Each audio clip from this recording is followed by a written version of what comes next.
বন্ধুরা, আজকে আমরা জিরো দিয়ে বৃষ্টির মধ্যে ছাতা সহ একটি বালকের ছবি আঁকব। প্রথমে আমরা এভাবে একটি জিরো বা বৃত্ত দিব। এর বাইরে থেকে এভাবে আরেকটি রেখা দেব।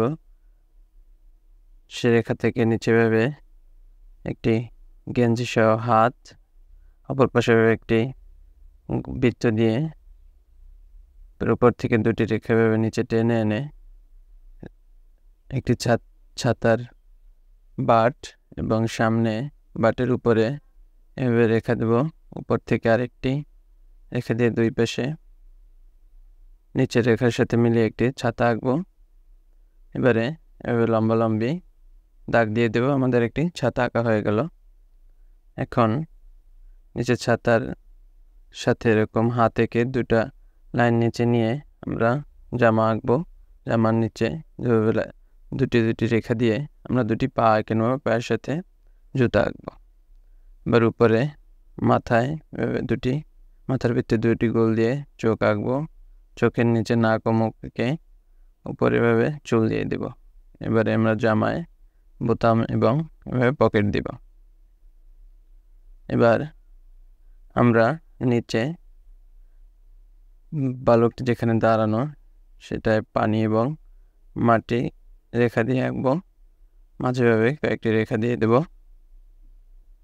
এবারে উপরে আমরা এভাবে দাগ দিয়ে মেঘ আঁকবো।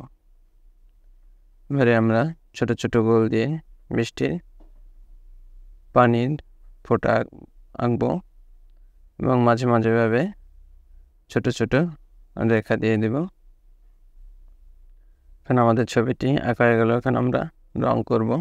ছেলেটির মাথায় কালো রং করে, পাশে জামায় বা রেইনকোটে আমরা হলুদ রং করে দেব। পকেটে হালকা কমলা রং করব। হাতে এবং পায়েও কমলা রং, জুতায় কমলা রং করব।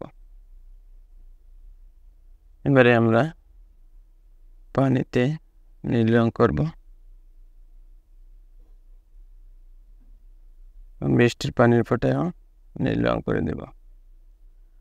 উপরে আমরা মেঘটাতে হালকা হালকা করে নীল রং করে দেব। এখন ছাতায় একটু গাঢ় নীল বা ব্লু রং করব এবং মাঝে এখন আমরা সবুজ রং করে দেব। এখন আমাদের আঁকা হয়ে গেল একটি সুন্দর ছবি। ভিডিওটি তোমাদের কেমন লাগলে জানাবে। ধন্যবাদ।